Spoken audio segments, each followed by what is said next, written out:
நம்ம ஆலயங்கள் அற்புதங்கள் நிகழ்ச்சியில திருக்கோயில்களை பற்றியும் அதன் தல வரலாறு பற்றியும் பார்த்துட்டு இருக்கோம். இன்னைக்கு அருள்மிகு ஸ்ரீ சுப்பிரமணிய சுவாமி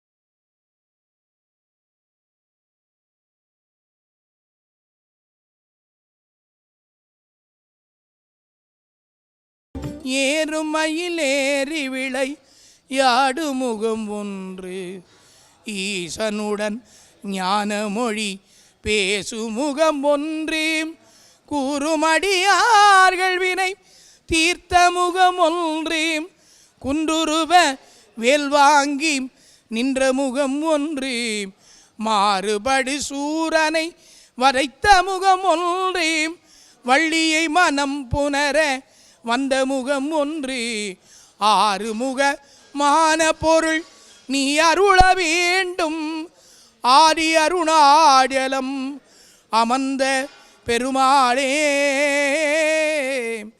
பெருமாளே பெருமாளே வெற்றிவேல் முருகனுக்கு அரோகரா. திரு ஜீவரத்னம் என்று சொல்லக்கூடிய அன்னார் அவர்களின் குடும்பத்தாரிகளால் இந்த அமைக்கப்பட்ட ஆலயம் இன்று இரண்டாவது முறையாக மகா கும்பாபிஷேகமானது நடைபெற்றது.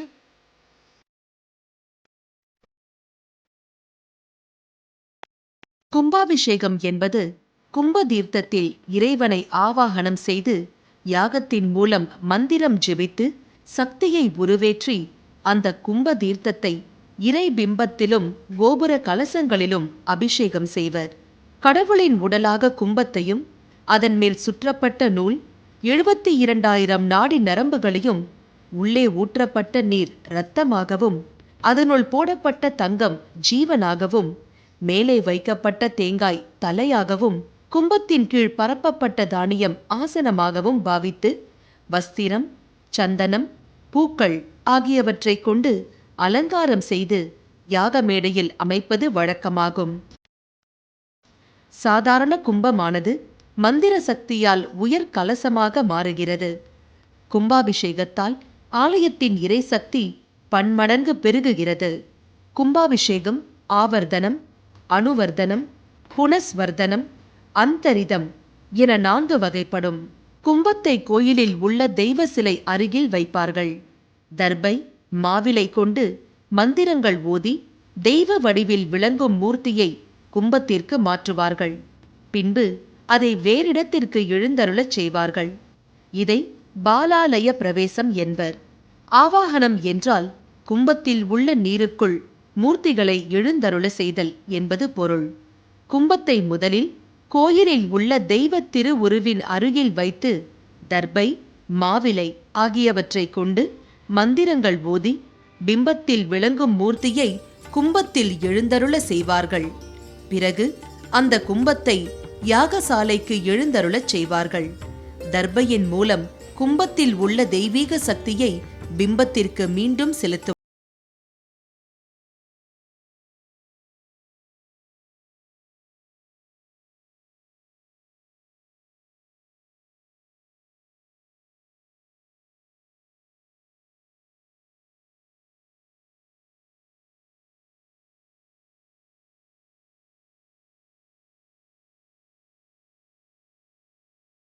மாநகரில் கெருகம்பாக்கம் என்ற ஊரில் சுமார் 500 வருடங்களுக்கு முன் வசித்து வந்த திரு தங்கவேல்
30/11/2015 அன்று காலை கலச வடிவமாக உள்ள இறைவனை யாகசாலையில் இருந்து ஆலயத்திற்குள் அஷ்டபந்தனம் என்று 8 மூலிகை பொருட்களால் செய்த அஷ்டபந்தன மருந்தால் பந்தனம் செய்யப்பட்ட இறைவனுக்கு பஞ்ச தத்துவத்தின் அடிப்படையில் சேஃப், தர்பை, கயிறு, வெள்ளிக்கம்பி, பட்டுநூல் 4ம் சேர்ந்த கயிற்றின் வழியாக சிலைக்கு சக்தி வரவழைக்கப்படுகிறது. பிறகு மகா பூர்ணாகதி செய்யப்பட்டு கலசங்கள் சிவாச்சாரியார்கள் சிரசில் சுமந்து ஆலயத்தில் ஆகாச வடிவமாக உள்ள கோபுர கலசத்திற்கு முதலில் கலச அபிஷேகமும் பிறகு கருவறையில் உள்ள முருகப்பெருமானுக்கு கலச அபிஷேகம் செய்யப்பட்டு கற்பூர ஆராதனை செய்து தரிசனம் செய்கிறோம்.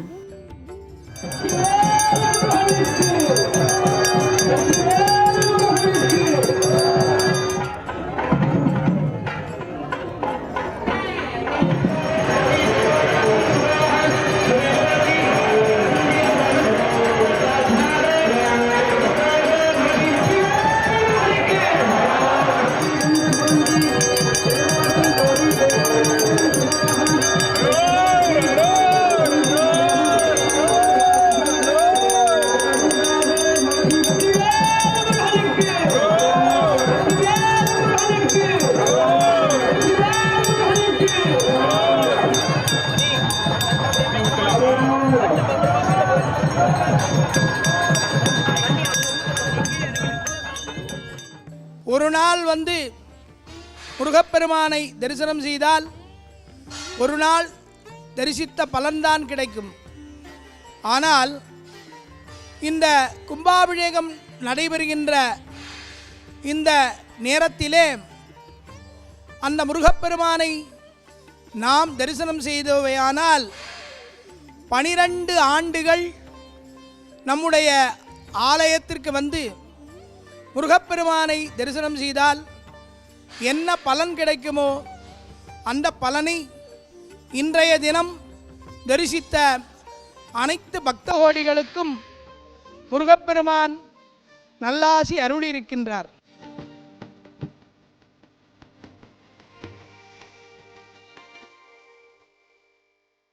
முருகப்பெருமான் என்றால் ஆறுமுகம் என்பது இறைவனுடைய நெற்றிக் கண்ணிலிருந்து உருவாக்கப்பட்ட இந்த முருகப்பெருமான் 6 கார்த்திகை பெண்களால் வளர்க்கப்பட்டு 6 முகமாக ஒன்று சேர்ந்து அந்த முருகப்பெருமானுக்கு 6 நாட்கள் செய்யக்கூடிய சஷ்டி என்று சொல்லக்கூடிய திருவிழாவானது மிகவும் உயர்ந்த ஒரு திருவிழா. அந்த சஷ்டி 6 நாளிலும் விரதங்கள் இருந்து 6வது நாள் அந்த முருகப்பெருமானை தரிசனம் செய்கின்ற பக்தர்களுக்கு அவரவர்கள் வேண்டிய வரங்களை அளித்து அவர்களுக்கு நல்ல அருள் கூட்டி வைக்கின்றார் இந்த முருகப்பெருமான். இப்படி முருகப்பெருமானை பற்றி சொல்லிக்கொண்டே போகலாம். இந்த முருகப்பெருமானை தரிசனம் செய்பவர்களுக்கு என்ன விசேட பலன்கள் என்றால், நம்முடைய ஜாதகத்திலே ராகு கேது என்று சொல்லக்கூடிய 2 சாயா கிரகங்கள் இருக்கின்றன. அந்த கிரகங்கள் 2வது இடத்திலேயோ 7வது இடத்திலேயோ அல்லது 5வது இடத்திலேயோ அமையப்பட்டால் அந்த ஜாதகருக்கு திருமணம் புத்திர பாக்கியம் என்பது மிகவும் நாள் கழித்து நடைபெறும். அப்பேற்பட்ட அந்த சர்ப்ப தோஷத்தை இந்த கிருகம்பாக்கத்திலே வாழ்கின்ற முருகப்பெருமானை தரிசனம் செய்து அர்ச்சனை செய்வோருக்கு அந்த சர்ப்ப தோஷத்தினால் இருக்கக்கூடிய தோஷங்கள் நிறைவேறி அவர்களுக்கு மனம் போல மாங்கல்யமும் மனம் போல புத்திர பாக்கியமும் உண்டாகும் என்பது உண்மை. அதன் பிறகு நம்முடைய ஜாதகத்திலே 2ஆம் இடத்திலேயோ 4வது இடத்திலேயோ 8வது இடத்திலேயோ 12வது இடத்திலேயோ செவ்வாய் கிரகமானது அமைந்திருந்தால் செவ்வாய் தோஷமானது அந்த ஜாதகர்களுக்கு பெற்று திருமணமானது நடைபெறுவதற்கு தாமதமாகிறது. அப்படி அந்த செவ்வாய் தோஷம் இருக்கக்கூடிய ஜாதகர்கள் இந்த கிருகம்பாக்கத்திலே இருக்கக்கூடிய முருகப்பெருமானை தரிசித்து 11 வாரங்கள் அந்த முருகப்பெருமானுக்கும் அங்கே அமைந்திருக்கின்ற செவ்வாய் கிரகத்திற்கும் அர்ச்சனை செய்து வந்தால் செவ்வாய் தோஷமானது நீங்கப்பட்டு அந்த ஜாதகர்களுக்கு மனம் போல் மாங்கல்யம் அமையும் என்பது உண்மை.